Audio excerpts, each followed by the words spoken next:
they can actually go and have a good time.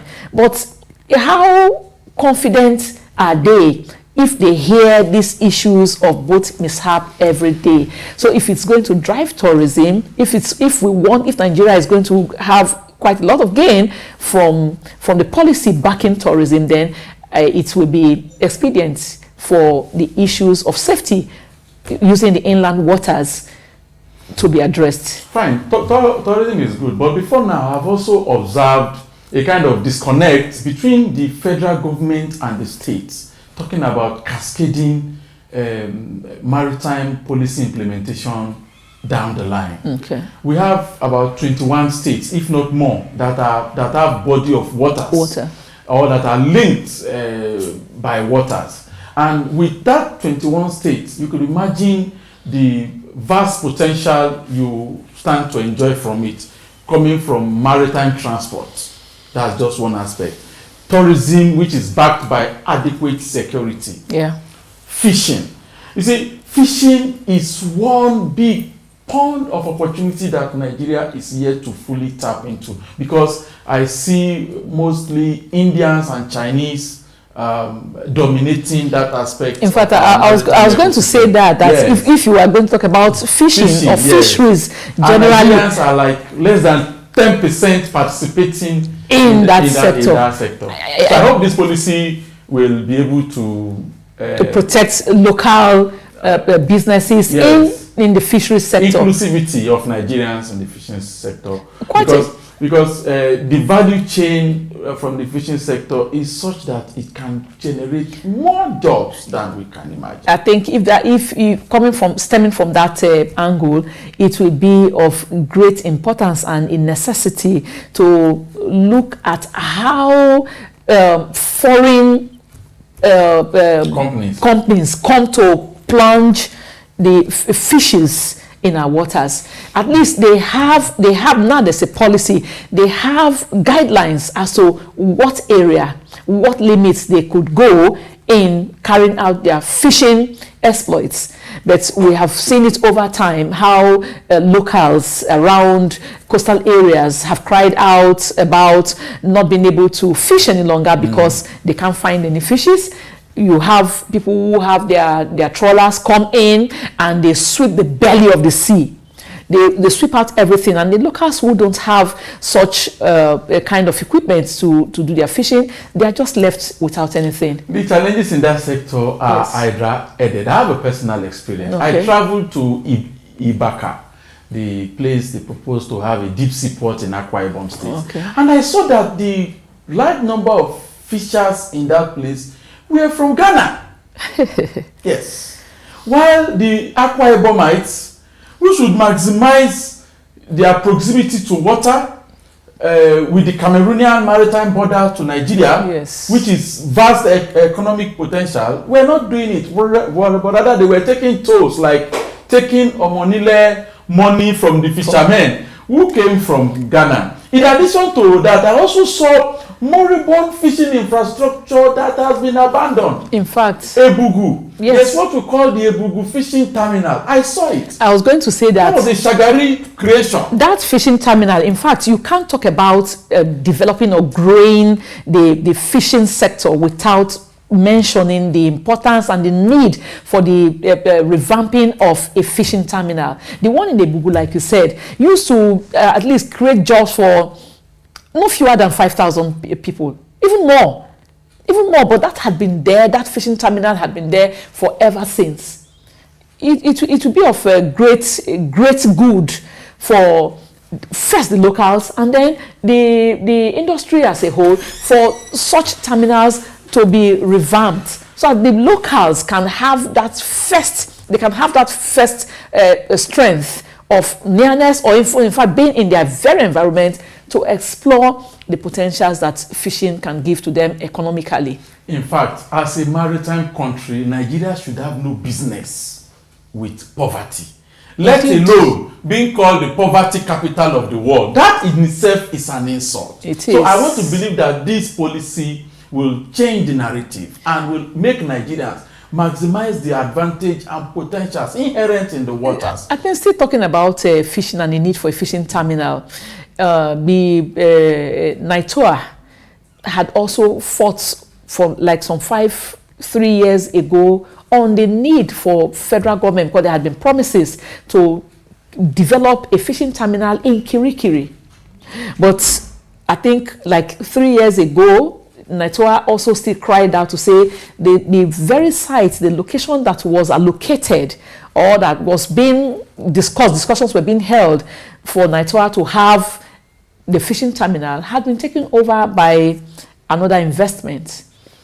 Since this policy has come in, can the federal government actually take a look at that? Even if that same location is no longer available, it will be of great good to have a fishing terminal, a workable fishing terminal that can provide everything that will support the development and the growth of fishing in this part of the country. Let's look at maritime transportation. Yeah. Do you know that pre-independence Nigeria, people were traveling by water from Calabar to Lagos? In fact, as late as 2018, 2019, people were still doing quite a lot, traveling by the inland waters from Lagos to, you said, Calabar. In fact, people were still traveling from Lagos, here from CMS, the Marina, to Badagry, and even going as far as Ghana. See? Going to Tema. They were going to Tema. Why don't we have crafts, ferries, cruise boats? Because if you talk of maritime, there's also linkage with tourism. You can decide to go on a fun expedition, traveling by water from Lagos to Calabar. This policy also needs to give reassurance of security. I mentioned that earlier. Because if there's security, people can invest in that sector. People will invest, and then the policy on ground too should make provision should be made to ensure that those who are managing those crafts are well trained. It's important. You don't just get any person because you have invested, you've been able to buy a craft, and you just pick anyone to be there. They need training. These are interrelated network of issues that must be addressed if the policy will do well to grow the marine and blue economy. You know there are fears. I don't want to sound pessimistic, but the fears is about sustainability. Will a new government sustain and continually implement this policy as laudable as it is, even though that is the importance of because a policy. A policy shouldn't be carved end with a regime. A policy means these are the drivers of this. These are the frameworks that should drive specific sectors of our economy. So it doesn't matter who is there, which party or which government is there. It's my worry. It's my personal worry. I think that brings us back to the agencies who oversee all these activities. Beyond and these agencies, it has to do with politicians now, because agencies who supervise these things are under the political class. Politicians are people who can change their mind at any time. What if another government comes and decides that they want to a new policy, they want to start something afresh, different from what they are inheriting? That's my worry.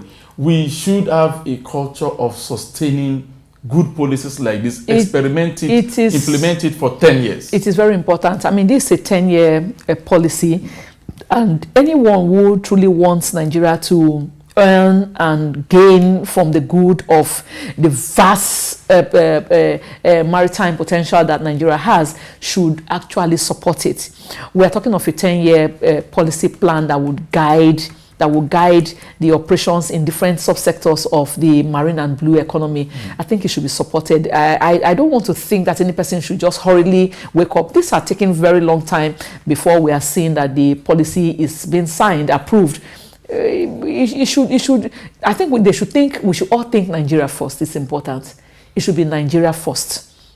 And then you have regulatory agencies. They are there, they are not there to just run about, oh, a new government has come, this is what this government wants. No, they should be professional enough to understand that whatever operations we are running are backed by a policy. That is why we are saying, oh, a policy is good, so that they will have something that is tangible, that can be referred to, that can be a reference point or reference document to say, this was written to guide or to drive this sector, and let's follow it. If we do that, I think it will be good for the sector and for Nigeria at large. I'm optimistic too that it will address training deficits, because Nigeria as a maritime country has not been able to put its act together properly when it comes to maritime education and training.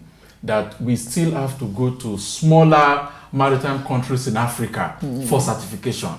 Even when you go to an academy in Nigeria, you want to travel out of Nigeria for certification, because the certificate of competency issued by the administration in Nigeria is what you call near coastal voyage, NCV. It's not unlimited, and I don't know why we are delaying this unlimited, but this policy should be able to address that. I was going to say that. Where if you want the best of maritime training, you can get it in Nigeria without necessarily sourcing for dollars to go to South Africa, Egypt, to go and get it. You cannot have this whole vast water space and you don't have the training capacity and capability to churn out the best of manpower. In fact, we shouldn't be just having manpower for ourselves. Nigeria should be exporting maritime manpower. But I believe strongly indeed that with the policy in place, quite a lot will change. Nigeria has the capacity, and there's nothing wrong in boosting capacity through further training. But right now, Nigeria has capacity. Training, we have people who can train, we have professionals who can actually train the younger generation. It's just for us to have indeed the policy drive the things that we're exiting. We are not taking advantage of the master mariners. In fact, you are bringing us now to who are they raising? Who are they raising? To fill the gap. It's important. It's important that they begin to do training for the next generation. It's important. It's a whole lot. And I believe, we all believe indeed that this policy being implemented will do Nigeria a great deal of good.